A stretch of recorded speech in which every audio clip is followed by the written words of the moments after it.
Hello, my friend, support me, subscribe, share. These are some short stories from my time as a police officer. All of these took place in 2009 and 2010 while I was a police officer at a college in the Houston area. The campus was under major renovation, but there was no work happening at night, and the only people there were my partner and I, and occasionally a security guard my partner and I had posted up on opposite ends of the campus for the night due to the buildings being designed to stop radio waves. Dispatch couldn't get a hold of us, so every 2 hours we met in a courtyard to check in. One night I decided to screw with my partner by going to a window across the courtyard from her and shooting a laser pointer at her desk. To get to the window, I had to enter an office area, turn left, cross a small reception area, then turn left into a short hallway, then right towards the window. As soon as I turned into the short hallway, I saw a 3-foot tall shadow run across the hallway leading to the window. It was moving towards me. From one office to another, I drew my weapon and turned on its light, spun to face the office it entered, and found nothing. The room was completely empty, no desk, no chair, no little shadow person, nothing. A few weeks later we had a guard with us for the night, and we're all meeting up for the 0400 welfare check-in the courtyard, after which we were going to the loading dock, which was my post, and sending someone to fetch dinner. My partner and the guard were waiting in the courtyard. When I got there, I had to walk down a long hallway and through a door with a self-locking push bar looking directly into the courtyard. To get to them, I locked the bar open so we could get back to it without having to walk around the building to a key door, and went out to talk to dispatch. While waiting, the guard went to toss a cigarette but in the can next to the door I went through. After that was done, the guard said he needed to get his keys from his post, which was in the building opposite the courtyard, and my partner and I headed for the door I had used. She pulled it and it was locked, not the push bar, the deadbolt. First we assumed the guard had locked it to mess with us, but then I remembered he didn't have his keys. The deadbolt had no way to automatically relock itself, and the push bar wasn't locked. Part of our routine at ships change was to open specific doors when we did our first rounds and closed them during last round. One of these doors was between a hallway on the outside edge of one building leading into an elevated walkway to the next building. The closer on this door was broken, so it took considerable force to open or close the door. I had forced it open earlier that night and was on the way to close it before I sat down to do my paperwork. When I was about 40 feet from the door and walking towards it, it smoothly swung closed completely. I was already a bit on edge from minor incidents earlier that night, which were noises coming from empty offices, shadows moving past windows on other floors, and so on. So I turned around and headed back to the office. The last major incident I remember was one that really sketched me out the most. I was walking down a long hall on the first floor, which was mainly storage and mechanical rooms. As I passed one mechanical room, the door swung open. I turned to face the door, drew my weapon, and backed up several feet. No one walked out of the door, so I called my partner and stared at that door until she got there. These doors don't have closers, and they're extremely solid and heavy to help keep the noise down. Once my partner got there, we cleared the room and found nothing, no other way in or out of that room either. The last story, this is a minor one, but I was working with a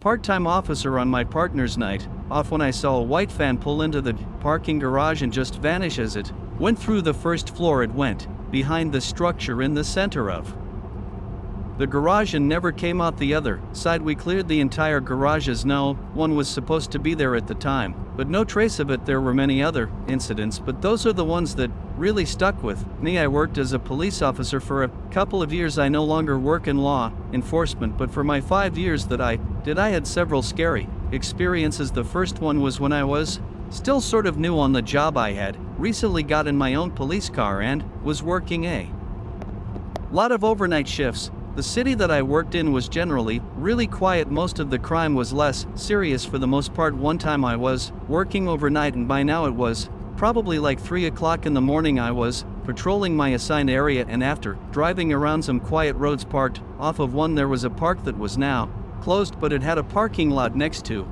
a trail with dense woods on both sides. Every now and then suspicious activity would be reported from the park, so I decided to drive around just to patrol. The parking lot was also very dark with no lights and had 2 main areas of parking. The first one was close to the road and the second one was just behind. That's separated by a little bit of grass and some trees. When I got into the parking lot, I saw that it appeared to be empty. There were no cars in the first area, and then when I drove into the second area, there was nothing there either. I drove over and parked just for a couple of minutes. To that point, it had been a very quiet night, which was good. But as I sat there in my car and was about to start driving away and leave the park, something happened. There was the sudden sound of what seemed to be a rock hitting my vehicle. It hit the back side of it, and I turned around to look. Even though it was extremely dark, I just barely saw what looked like a person disappearing off the trail into the woods. Instantly, I got a bad feeling. I opened up my driver's door and got out of the car. I yelled, asking who was there, but didn't get any response. I sort of heard somebody going through the woods far away, though it was quiet, and the only reason that I heard them was because it was such a quiet night. I decided to go investigate. I left my car and looked. There wasn't any noticeable damage on it, but I did see a rock on the ground not too far away. I then walked over to the path where the person had been. It was maybe 50 feet from where my car was parked. Now, the park was closed, so nobody was supposed to be here in the first place, and no cars were in the parking lot, so I wasn't sure how whoever was here got here. I couldn't think of a reason why they would be here at 3 o'clock in the morning, though. When I made it to the path, I started to walk down and shine my flashlight around. I didn't hear any more noises. I called out once again, identifying myself and asking for anybody there to do the same. It was difficult to see anything in there. The woods were very dense, and it was summertime, so all of the plants were visible and growing strong. After probably 2 or 3 minutes of walking in the woods, suddenly I heard a noise from up ahead. I shined my flashlight to the area just on time to see a rock flying towards me. I also just barely saw somebody going deeper into the woods. A ways up, I moved out of the way as the rock missed me by less than 10 feet. This was really serious. Now it went from somebody throwing a rock at my car to throwing a rock at me. I yelled for whoever was there to stop and told them that I was a police officer. I heard them running through the woods up ahead, and I started to run in that direction after them. As I was running, I radioed in my situation saying that somebody was throwing rocks at me. Meanwhile, whoever was running through the woods seemed to know them really well. I heard them go farther ahead and way off of the path. Soon I didn't hear anything at all. I went into the woods, looking around, shining my flashlight in all directions. There would have been a million places for somebody to hide in there, though. After searching around, calling out, and not hearing or seeing anything for the next 10 minutes or so, I decided to head back. I left the woods and went back to the path. From there, I walked back to my car and got inside of it. I was told that 2 other officers were on the way to help me out as I was sitting in my car. Though another rock hit my vehicle, I turned around, shining my flashlight in all directions. There would have been a million places for somebody to hide in there, though. After searching around, calling out, and not hearing or seeing anything for the next 10 minutes or so, I decided to head back. I left the woods and went back to the path. From there, I walked back to my car and got inside of it. I was told that 2 other officers were on the way to help me out as I was sitting in my car. Though another rock hit my vehicle, I turned around and saw somebody running into the woods again. I got out of my car and ran over in the direction. This time, I heard whoever was there much deeper in the woods running extremely fast away from me. I went back towards my car, and backup arrived just a couple of minutes later. The entire woods were searched, but we never found the guy. Whoever it was must have left the woods and gone elsewhere. I couldn't believe that we didn't find him. I have no idea why he would throw rocks at me. That was my first scary situation that I had on the job. This happened a couple of years ago. It was late at night and I was driving home from work. The roads were very quiet and I had about 10 more minutes before I would get back home. It was at this point when I suddenly saw flashing lights behind me from a police car. I slowed down and moved over to the side of the road. My heart started racing because I was afraid that I was going to get pulled over. I had no idea why I would be, though. It looked at my speedometer and I wasn't even speeding. I was hoping that the car would drive past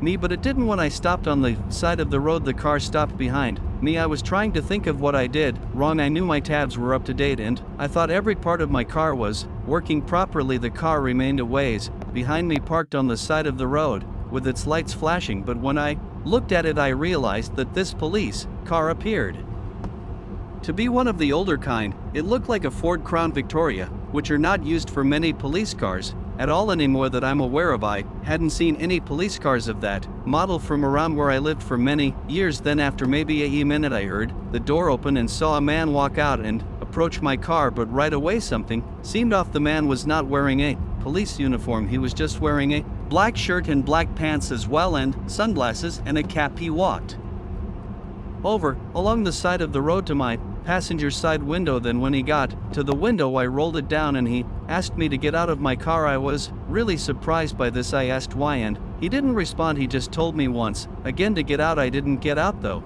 I was becoming more and more suspicious of this guy and if he was actually a cop. I asked him if he was a police officer and he got annoyed with me, saying that I probably wanted his badge number and to speak with his supervisor and all that. I said no, I just wanted to know if he was a real cop and why he wouldn't give me a reason why I should get out of my vehicle. He told me that he was a police officer and would be glad to show me his badge and everything if I got out. He was getting impatient and I really didn't know what to do. I felt like I shouldn't get out of my car without a reason, or at the very least having confirmation that he was a real police officer. I mean, he wasn't even wearing a uniform. My phone was on the center console and I picked it up instantly. He told me to put the phone down, but I told him that I was going to dial 911 and when more officers got there then I would get out of my car. He told me that I didn't need to do that and I was making things harder than they had to be, but I did it anyways. As I started to dial, the man at the window tried reaching and luckily I hadn't